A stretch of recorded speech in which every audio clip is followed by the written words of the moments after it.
welcome back. This is Kench1913 and we are Let's Playing Dragon Quest IV for the iOS and Android. In the last episode, we learned of Camelot and how they're going to give us the Zenithian Helmet to anyone who makes the king laugh, and so we're here to Water Great City, like what a great city. So Tom Foolery, we have him in our group. He's a comedian, and he's going to help us get the Zenithian Helmet. Oh, in the NES version, Tom Foolery was called Panon.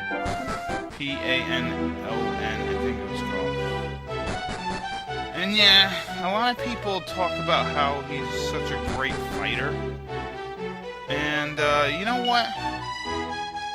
Yeah, it's not enough to tell the king a few jokes. We need to figure out why he wants to laugh. And I'm pretty sure I know the reason. So anyways, before we go up over here, as you can see, these are his stats. He's got Snooze and the Sleep Blade. Let's actually go outside with him and get into a battle, and I'll show you what he's like in battle. Now, like I said in the last episode, you could, if you wanted to, travel around with him to different villages and stuff and get his reaction on certain things, but I'm not gonna bother. I guess it'd be kind of neat to see what he has to say, but I'm not too interested. Anyways, let's just walk around and see if we can get one battle. I'll show you what... He's like a mix between Talon and like Laurel, I guess. Or Hardy, whichever one was a strong guy. Anyways, what I want to do here is use the Magma Staff. Let's cast the Crackle.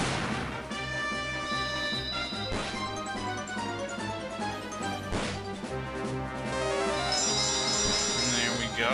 Look at that. We're getting rid of these guys here. And look, Tom is not too bad. He does cast. He likes to cast a sleep spell, and occasionally he will use a thing. And yeah, he also does weird dances and stuff. So he's like a cross between Talon and Hardy, or Hoffman, really. I don't think he ever musters his strength, but there you go. Plus, we got to see his face in the upper left-hand corner. That's one thing that I wish Dragon Quest would do. You know, they only started doing that, I think, in Dragon Quest VIII, because they made a character profile for the character, you know, like a face. When you go to the status screen and look at their attributes or whatever, they should show a little picture of what they look like. Like with Tom Foolery here, if you didn't go into a battle, you'd never see the cool little picture that they have of him. So I think it's a good idea to at least get in one battle so you can see what his, you know, the animator or the illustrator took a lot of time to figure out how to make Tom Foolery. Hell, he has his own unique sprite. You know, in the original game, he was just some kung fu looking guy, but they gave him his own unique. I think they no, they didn't give Laurel or Hardy their own unique sprites. Healy kind of is the only guy that you'll see that looks like that. So here we go. Let's try and make him laugh. Oh, he's not gonna tell him anything funny.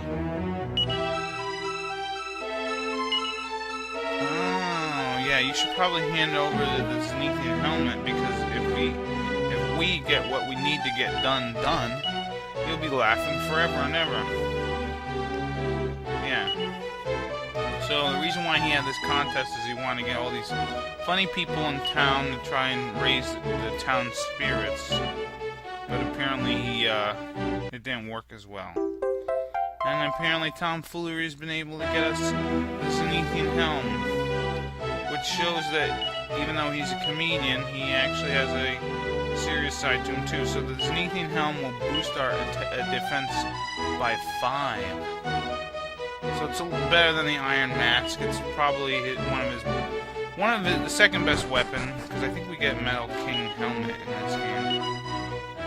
And now Tom Foolery's gonna get going, and we'll never see him again. Which is weird and sad, because it'd been kind of nice to see him appear somewhere. But yeah, we won't see him anymore. Like, well, maybe in like the immigrant town, maybe we'll find him or something. I don't know. This cat is like in every video now. She's screaming in the day, screaming at night. Jeez. Anyways, now that we got the Zenithian Helmet, you know, I'm jonesing for another piece of Zenithian gear. And the one that I'm thinking of, we could go to Berlin, but I'm actually going to head over to the Mini Metal King, or Mini King, his domain. We're going to pick up an award that we can get from him. And let's change our lineup. Solo, we're going to use Elena, we're going to use Kirill, and we're going to use Boria. And Ragnar and Kirill. Anyways, we're back here. We can actually collect a trophy from this guy.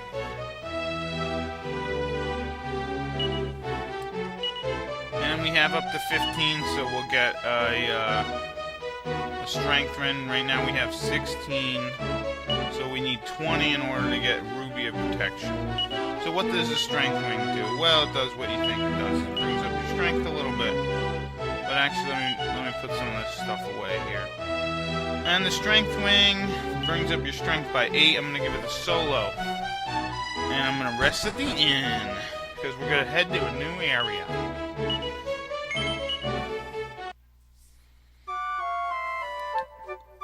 Now there is a warp point on the top over here at the Mini Metal King's Castle, which I meant to go in earlier, but I'm not actually going to go in right now. We'll check it out later. Once I get the ultimate key or the final key, I'm going to be exploring like all over the place. I'm going to be collecting tons of stuff. So now let's head to the cave to the north where that guy at the Mini Metal King said that he has a feeling that there's a thing here. Now the sad thing about this place... What's the name of this? Isn't there a spell that tells you the name of the area? Okay, there's only one more treasure here. Alright, now the interesting thing about this place is they did change it from the NES version. In the NES version, you could change all 8 characters. You can swap them in and out. But right now you can only have 4. But you can still use the spells from the characters outside. And I think that they will level up. So they did change it around because in this version, anyways, we got some new enemies. These are like freeze flies. They can cast Crackle, which is the strongest ice spell in the game. As you can see, it does a lot of damage. So you gotta be very careful. These guys, try to take them out as fast as you can. But yeah, so in the original NES version, you come in here with your actual ship and not on a raft, which kind of sucks because it would be nice to be able to swap in and out the characters, but I guess they changed it a little bit, which is fine. Anyways, you can still use the heal all command and have Mina heal up anything.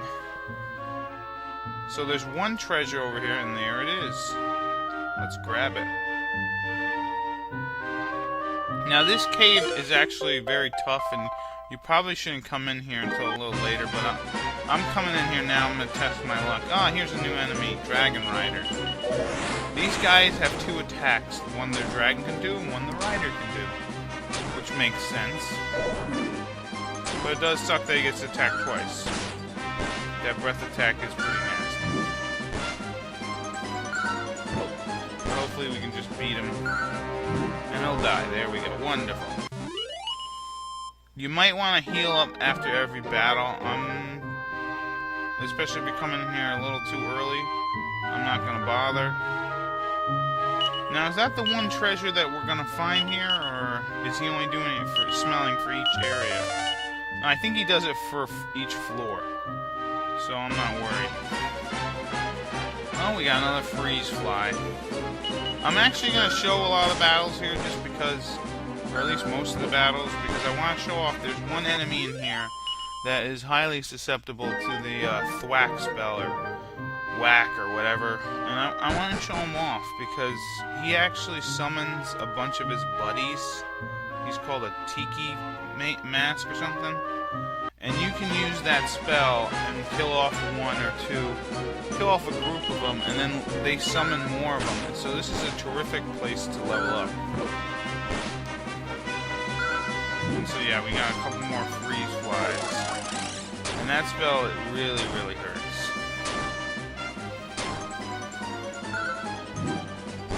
And there we go, dead. At least someone levels up, Elena. Yeah, look at that. 7 and 9.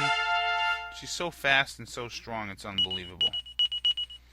Boom! So that's the second level explosion spell, which is very good. But we can't switch it right now, so oh well. See, at least in Dragon Quest Dragon Quest V, they fixed it, and they actually have a cave that you have to bring your ship into. And let me just do one more nose for treasure because I'm just making sure. Alright, there's no more treasures, which is fine. And he would even smell like secret treasures. And here we get the Zenithian Armor. The best armor in the best armor in the game for the hero. I think it also like reduces spell damage or something. Or maybe breath damage or something. Anyways, we got another mini medal, so that brings it up to 18. Let's equip the Zenithian Armor, so it brings it from 99 to 133. So yeah, that's a huge boost. One of the reasons why I wasn't going to buy him the Dragon Armor. I'll just save that money for Ragnar. So we're pretty much done here. I am going to show leaving, because there's a couple of enemies that we didn't see that I would love to show off. And this is one of them, although this isn't one of the enemies I want to show off. This is Hellspawn. They use multitude of breath attacks. They're a pain in the ass. They do sweet breath, they do... I think they can even do burning breath. But also, they do this move where they're assessing the situation, which is terrific. Because then I don't have to deal with fire. I mean, with them attacking, you know what I mean?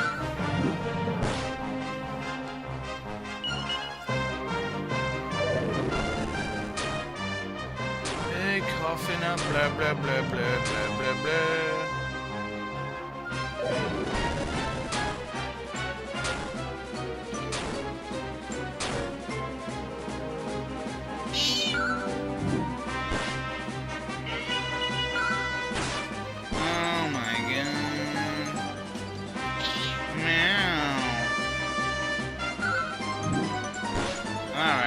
So yeah, these guys are pretty annoying because they put you to sleep. But they're not that bad. If you had some spells, I think they wouldn't be too bad either. And look at that, Boreal learns to smell the spell Snoop, which reveals any hidden items, hidden treasures, like mini medals and such. All right, yes. This cat is such an annoying person. You are annoying, I won't lie, kitty. Anyways, can I run into the Tiki guys? No, but we can run into these guys. Sketter, whatever. Anyways, one thing you want to do against these guys is raid. If you're at the level I am at, and you don't have the equipment that I have, or even, but if you don't have better equipment than I have, then you're gonna want to cast the buff spell, because these guys hit hard.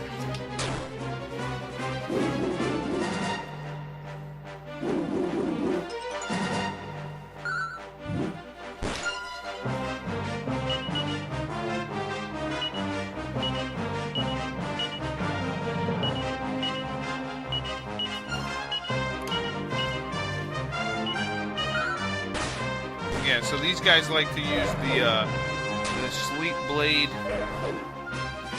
and that can be a pain in the ass. And yeah, we want to raise our defense and heal up Elena. Boom. Now they don't attack as hard. Well, actually, that was against Solo, which isn't even fair.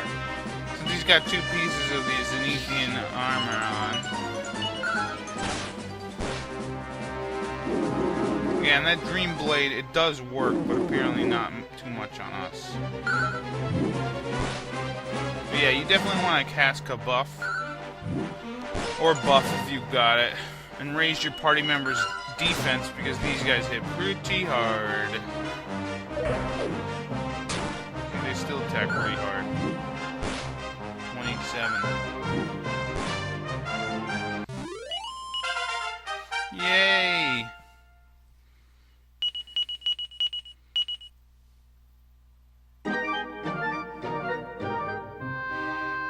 And there we go. Let's see. Can I run into any Tiki guys? Oh!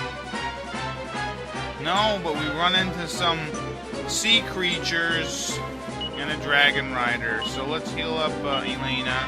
Have everyone attack the dragon rider. I want him dead. And let's use the buff, just in case.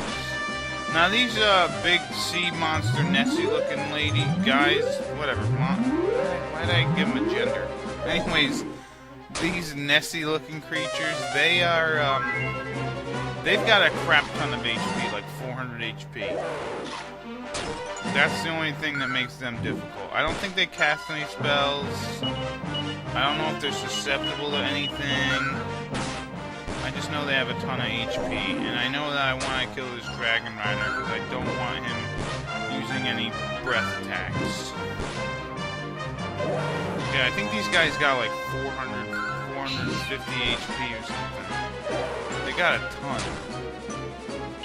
I guess if you have Maya with you, you could have her cast some stuff. I don't think even sap works on these guys. They just have a ton of HP. Terminator. Let's do a heal on Ragnar. There we go. And there we go. Let's beat him up, beat him up, beat him up. Yes. Go to sleep.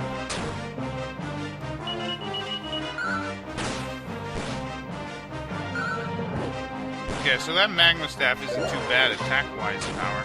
Or attack power-wise. Jeez.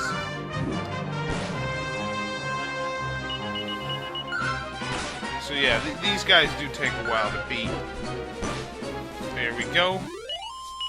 Then we get those skeleton guys that we did fight, they gave you pretty good experience though. And look at that, we learned Ka-Clang, which is sort of a pointless spell. It's basically Iron Eyes. What it does is it makes your group, or no, just him, like steel or iron or something like that, and he can't attack for 3 turns, but he can't be hurt for 3 turns. I guess it would be useful if, I don't know, I've never found a use for it, but apparently it could be used for something. Like if you know an enemy is going to do a nasty attack right next, you can always use that, but if I know an enemy is going to do a nasty attack, I'll try to raise the defense or something. Anyways, I came back to Bath because I want to show off something that is kind of interesting. If you remember the guy who lived here, who saved off the town, the hero guy, lost his Zenithian Armor. And now he can finally rest in peace knowing that I have the armor. Isn't that nice? Yep, I hope he can just find, rest too. Anyways, I'm going to stop the video here. In the next episode, we're going to do some more Hank Hoffman Jr. side quests, and then maybe head over to the Berlin area. This has been Engine 1915. See you later. Bye-bye.